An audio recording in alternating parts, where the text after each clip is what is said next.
Breaking news, another one. Another motherfucker found in Penn Station, caught on fire. I don't know what's going on in New York City, but I don't think people are just spontaneously combusting. Let's get Story into it. coming in out of New York City. Take a look right here. NYPD now confirming to Live Now from Fox that a man is in critical condition after police responded to a report of a person on fire inside Penn Station. By the way, Penn Station is the busiest transportation facility in the country. The NYPD saying they Definitely responded is. around I 8 used to be last working night there to a man for a on few fire months where they found straight. a 67. And there's a lot of homeless people that be there moving around, damn near pretty much living in Penn Station. They be smoking, doing drugs, a whole lot of stuff. So it could be anything. It may not necessarily be somebody caught him on fire, but it's a possibility. But Year old man with burn injuries to both legs and his upper body. Now, we did learn he was 67, rushed yeah, to he a probably was hospital with homeless, most injuries that likely. the fire department says were deemed life-threatening. Police say the investigation is ongoing and no arrests at this point have been made. And of course, you probably are familiar with this case at this point because this comes just days after a sleeping woman was set on fire, burned alive in a Brooklyn Look at subway, this killing dude. her. Fucking nut job. He don't care. And a lot of them people from them countries and third world countries, you could call it, a lot of these motherfuckers are serious criminals. Like, they've committed heinous crimes in their country, and they come over here wandering around the streets like regular civilians. And now when they catch a motherfucker on fire, everybody looking crazy. He didn't even belong here.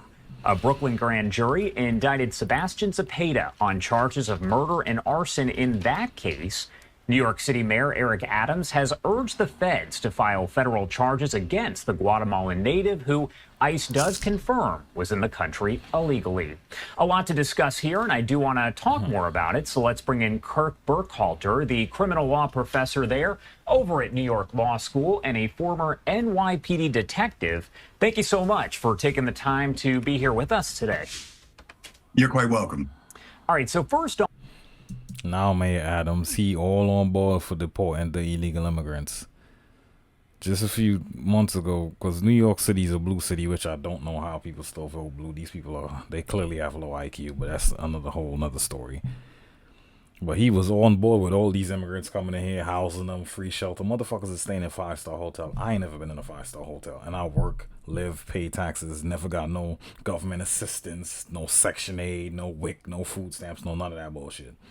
Never been in a 5-star hotel. These motherfuckers come over here illegally and they getting the 5-star treatment. Shit is disgusting. But you know why he jumping on board now? Because his black ass was finna go to jail. He had a whole bunch of illegal shit came down on his name. He's fucking around about to get indicted. All of a sudden now he like, yeah, Trump, I got your back, because he trying to get pardoned by Trump, which he will. I think Trump said he would do it too. off, the big question here I have to ask you overall, what goes through your mind as you hear about another person being found essentially at a very busy location and they do have burns? Obviously, there's concern there from a lot of people. Oh my goodness, a lot goes through my mind. First, personally, I was about 100 yards or so from that very spot yesterday evening. My daughter and I went to a Broadway show and we passed through that corridor, and I pass through that corridor all the time. So it's rather concerning because of the depravity of the act. And unfortunately, this is not something new. We see the homeless victimized all across the country, but in particular in our larger most likely he cities was quite homeless. often. And it seems that it's often for entertainment, setting them on fire and such. It's just a horrible crime. So that's really what runs through my mind, just the depravity of the act of harming someone who is completely helpless and at one of the most vulnerable. Bro, I keep saying in my last video, I keep saying this, bro. Every day something's happening in New York City. Somebody's getting stabbed. Every day somebody's getting stabbed up. And my job, it pertains with dealing with the homeless and the train station. That's pretty much what I do. So I'm hearing these stuff. So I keep track of what the fuck is going on. Every day somebody's getting stabbed. This person's getting cut. Somebody's getting sliced. Every single day. Every day. A day don't pass with somebody's getting stabbed on a train in New York. But let the mayor tell you, crime rate is points down. of their lives.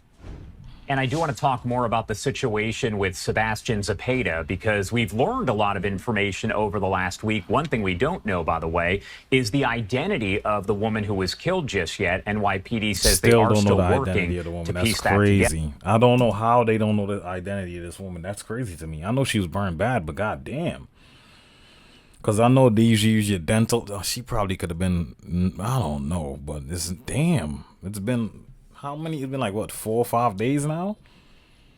No, I think it happened last week, Sunday. That happened Sunday morning last week. Yeah. But I do want to start with the indictment overall because we saw him indicted yesterday, the Brooklyn district attorney making that announcement. Can we go back to basics? Can you explain exactly what an indictment is? Certainly.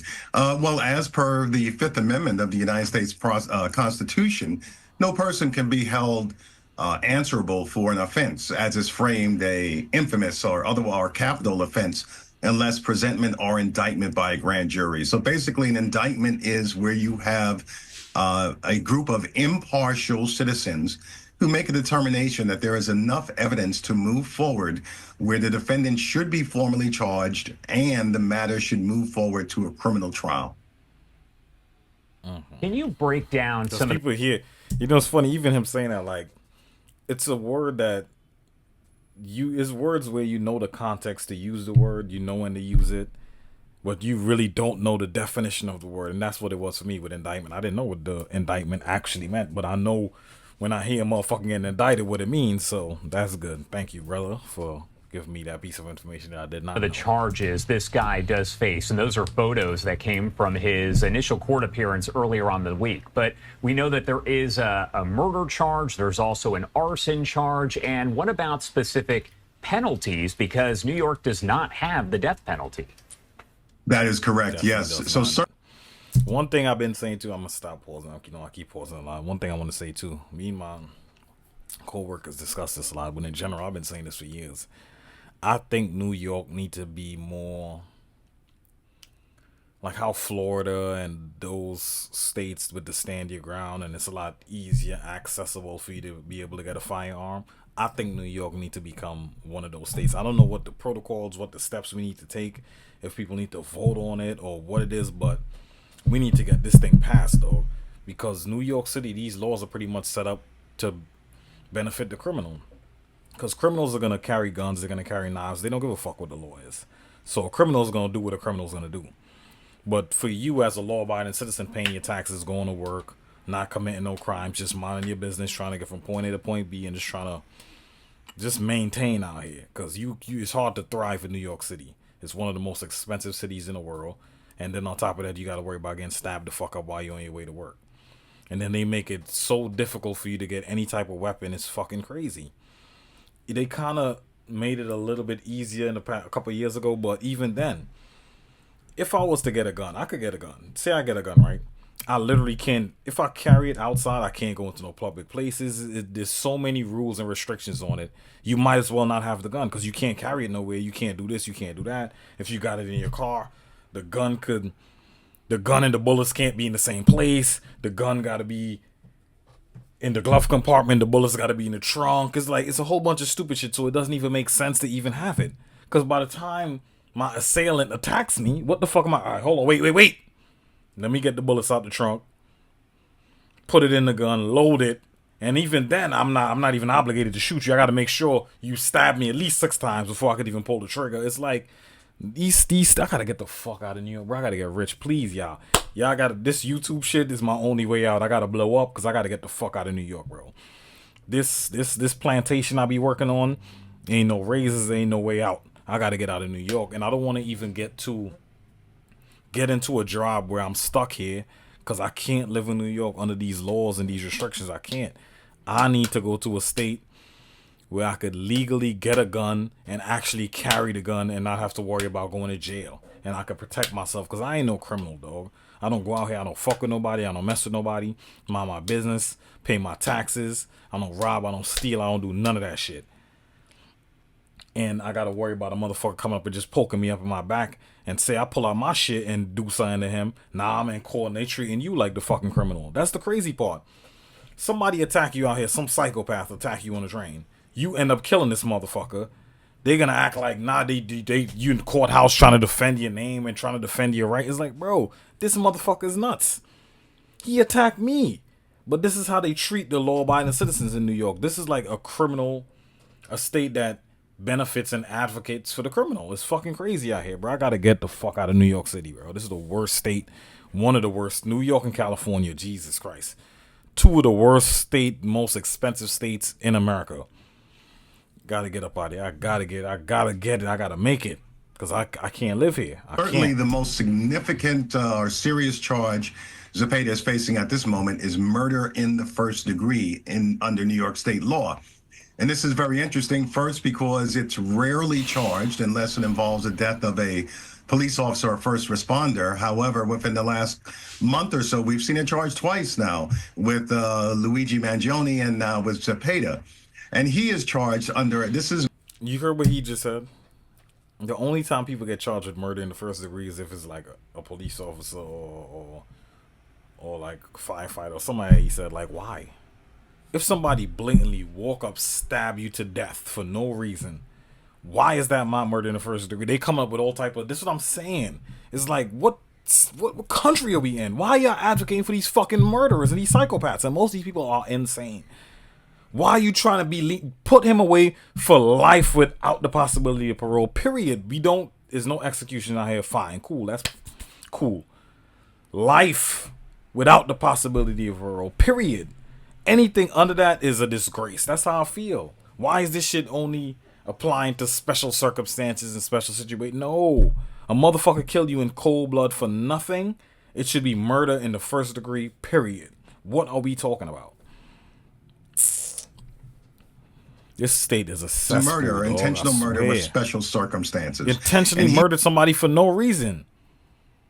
Bro, a dude stabbed up 3 people in Manhattan the other day. Some crazy person just pulled out a butcher knife out his, walked up, stabbed a construction worker, stabbed another dude, walked across the city to the other side of town, stabbed up a lady. All 3 of them died. It's like, come on, what are we doing here? He's being charged under the torture subdivision. So when one commits intentional murder, but they do so in a fashion where they torture the victim, meaning they intend and do inflict significant pain, and they do so in a basically what it was to her. That wasn't just like, boom, you killed a lady. No, you caught on fire and you watched her burn. The depraved manner, meaning that it was debate. All right, well, y'all pretty much got the gist of it. Another person in Manhattan, Penn Station, one of the most busiest stations probably in America. I would probably say between Penn Station and fucking 42nd Street. It's like those are the 2 most active. So yeah, it's caught on fire. They don't know who it is. They don't know what it was, but they'll find out soon. I doubt he just spontaneously combusted into flames. So it was either he accidentally caught himself on fire or somebody caught him on fire. Either way, it's bad. But that's what happened when you live in a cesspool of a state that's blue, consistently blue for some reason. I don't know why, but whatever. Hopefully it'll change in the next couple of years. But that's the end of the video. Comment, like, subscribe. I'll be back to y'all with another one.